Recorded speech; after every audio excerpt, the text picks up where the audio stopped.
Labmaster 130. It's been upgraded with the Unilab system, which is the PLC control. Just open it up and take a quick look inside here. That's your PLC here, it's Siemens.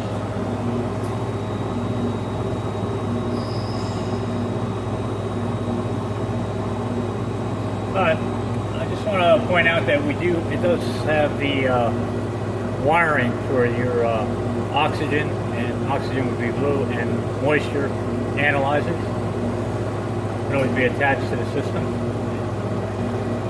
Currently it's not installed. And while we're here, I just want to point out, this is your connection for your inert gas in. With your upper one, I have it labeled, and then your regeneration gas, the connection would be here.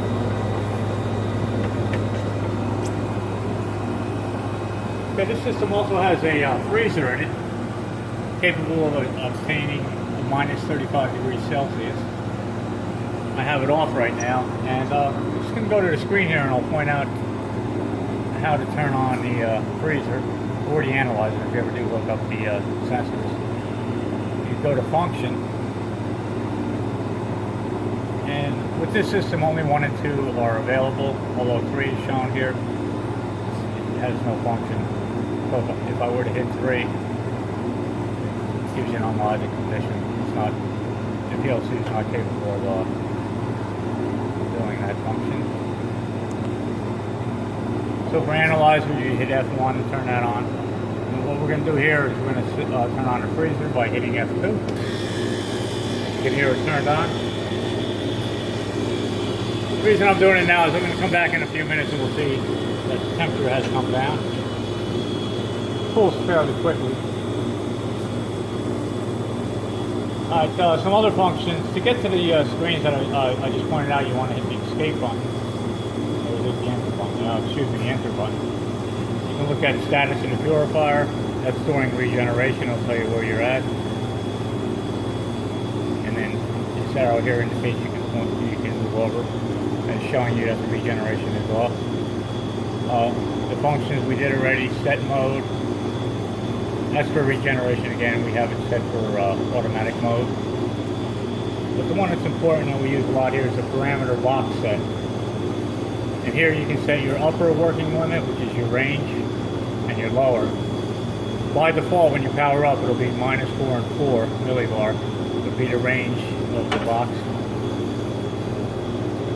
And then by default, the freezer is set to minus 35, but you can change that temperature.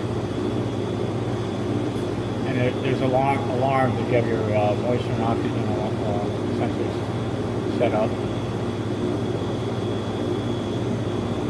And then there's an alarm for the upper and lower box pressure. And then you can adjust your box offset here too. That's a few of the functions of that. Typically the screen will be here, and this setup right here. You got a few buttons down here. Circulator, you can turn that on and off. So I turn the circulator off, I can turn it back on, but before we do that, I'll just show you that the light on and off. And then you can turn your vacuum pump on and off here too. And then finally, when you're ready to do a regeneration, you can hit the regen. All this will be explained in the manual that you receive, but I'm not going to start that regen now, I'm not set up for it. While we're talking about a regeneration, our purifier is back down here. The media in there has been replaced, so you got fresh media in there, and I have done 1 regeneration on it.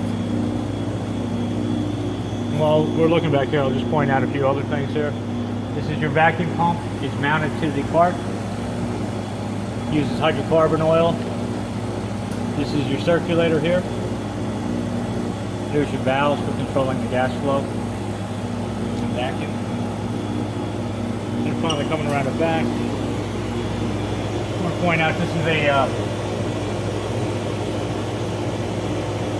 used to transfer the heat that's generated while you're using the circulator. So you're going to need cooling lines in and out. I'm using a chiller right now. Again, this is a house chiller. You have to provide your own. What happens is you generate some heat in the circulator and you need to cool it before it enters the box. So the direction of the flow is up through here into into the box and it will return back through the purifier and back to the circuit.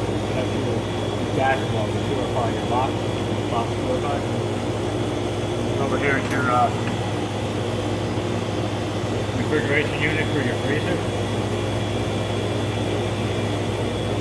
And finally, the other utility you'll need is there's an exhaust for your vacuum pump, and I also have our regeneration gas out exhaust, both tied to our exhaust system here. Here's our line for our regen in. So when you want to go ahead and do a regeneration, you'll connect it up to this line here. And there is a line that returns from that valve manifold in through the flow meter, so you can tell how much gas is actually flowing through, and during a regeneration it will ask you to verify that gas is going through the purifier. So once it goes through a purifier, it will come out through here. I have it labeled gas flow to meter. It'll go through the meter, and you want to set the meter about halfway. Well, you can't set the meter. You want to set your regulator on your regeneration gas, so you leave it about halfway on that meter, and then it's exhausted to your exhaust. And finally, it's a 110 system. And the requirements are 20 amps over here on the label. So I just have an outlet wire hooked up to our box. Again, it's a 20 amp requirement. I'll go ahead and close this. I'll send the key along so you can open and close the box. Okay, we'll start from here. We have a mini NE chamber. Refill is in this direction. I have it under vacuum right now. But if I wanted to refill it, the gas is removed from the box. And it'll bring this up to atmosphere. Put a little bit more gas in.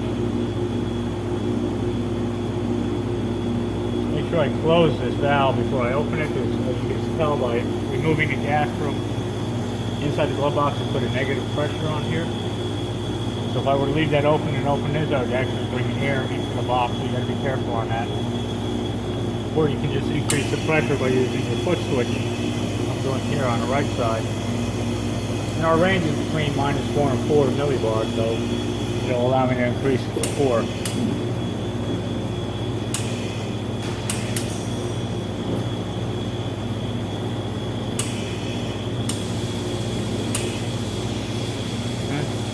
At least we got a positive pressure on the box now. Now I'll go ahead and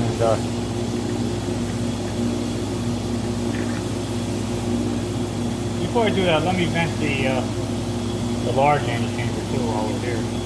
And again, to vent that, I'll put it into the refill.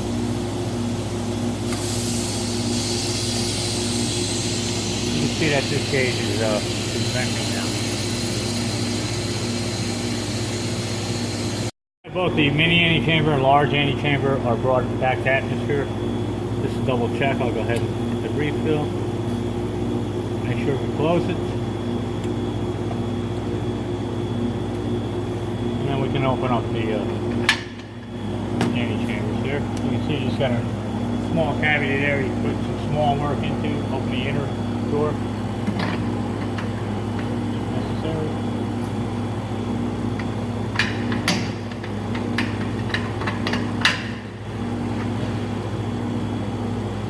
Very large, you just spin this door, this handle counterclockwise. Go ahead and open this. You can see it's on a damper here. And there's a shelf that you can slide out, load your work up in here, close it up. Normally they recommend that you do 3 cycles before you introduce your work into the main chamber. We'll go ahead and close this up. We'll evacuate. Let's just do the large. Well, we can do the small one. I'll show you how quick that is. So it evacuates this fairly quickly with a small volume.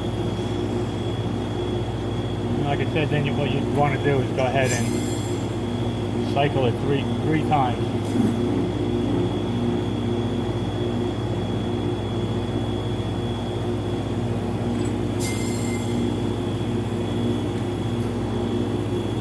I'm doing it quickly now for time's sake, but you may want to let it evacuate a little bit longer.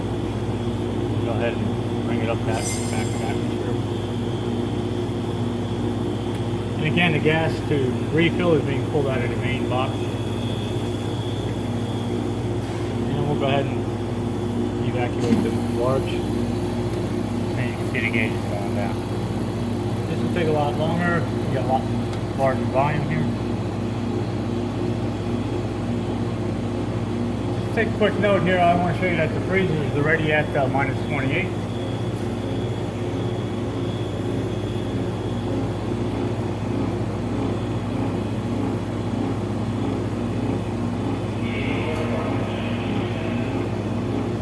Alright, so what we'll do is we'll go ahead and come back in a little while. We'll let that evacuate, refill 3 times, and we'll go ahead and open the inner and outer, large and small antechambers, inner doors. Okay, you can see that we're still waiting for that to hit 1. It's almost there. So what we'll do is we'll go ahead and open the small antechamber. As you can see, there's 2 shelves that are mounted on here.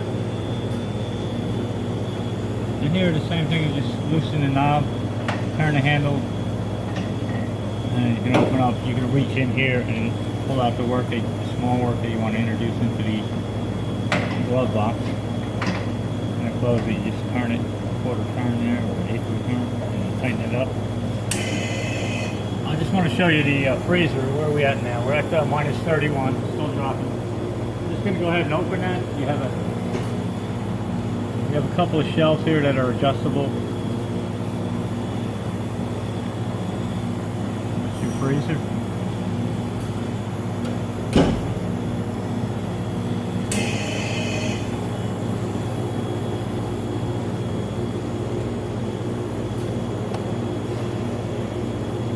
Okay, so what I'll do here now for the large antechambers, I'll go ahead and vent it back up or refill it. Again, it's recommended you do this 3 times in order to unify the large antechamber before opening to the glove box.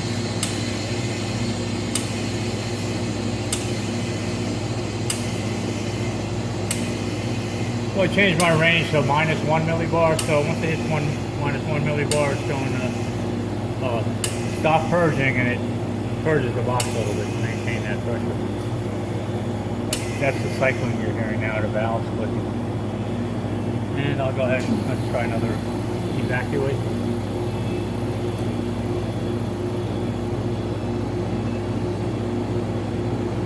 Alright, so when we're done evacuating this and ready to open the larger antechamber inner door, we'll come back.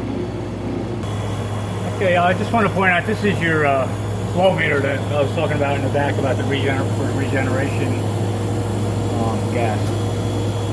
And again, what's happening is it's just looking at the gas coming out of the purifier to be certain that you do have gas flow through the system. And you're going to set your regulator for your regen gas somewhere around 7 to 10 psi, but it's going to give you a flow of around 20.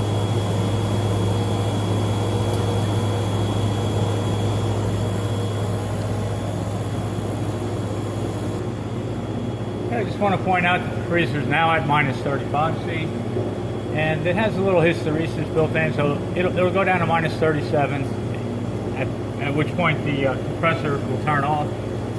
It'll wait till it hits minus 34 and turn back on. So that's typical on these systems. That takes about 2 minutes for it to drop from minus 37 to minus 34. So you'll see this in a 5-minute period. This thing will be off for 3, on for 3 minutes, off for 2, to maintain that minus 35 C. So anyway, we did the final refill of the large antechamber. So I'll go ahead and open the inner door, pull the shelf out, and that'll be about all. Here you just spin this handle. Well, just one thing to note, when you go and close the inner door here, you just want to bring it till it just makes contact. When you start to feel a little friction on it. Yeah, you just give it about a quarter turn. You don't want to over tighten the inner door. It may cause a leak. You go ahead and back that out. Again, this is on a gas spring here, so we'll pull it up for you. You can slide your shelf in, remove the work, place it inside your glove box, and then go ahead and close the shelf. in the door. And just tighten it up till it just starts to make contact. And then give it about a quarter turn.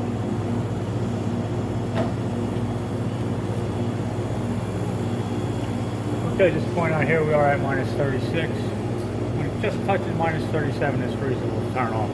So it's just an on-off type freezer. But it will maintain your minus 35.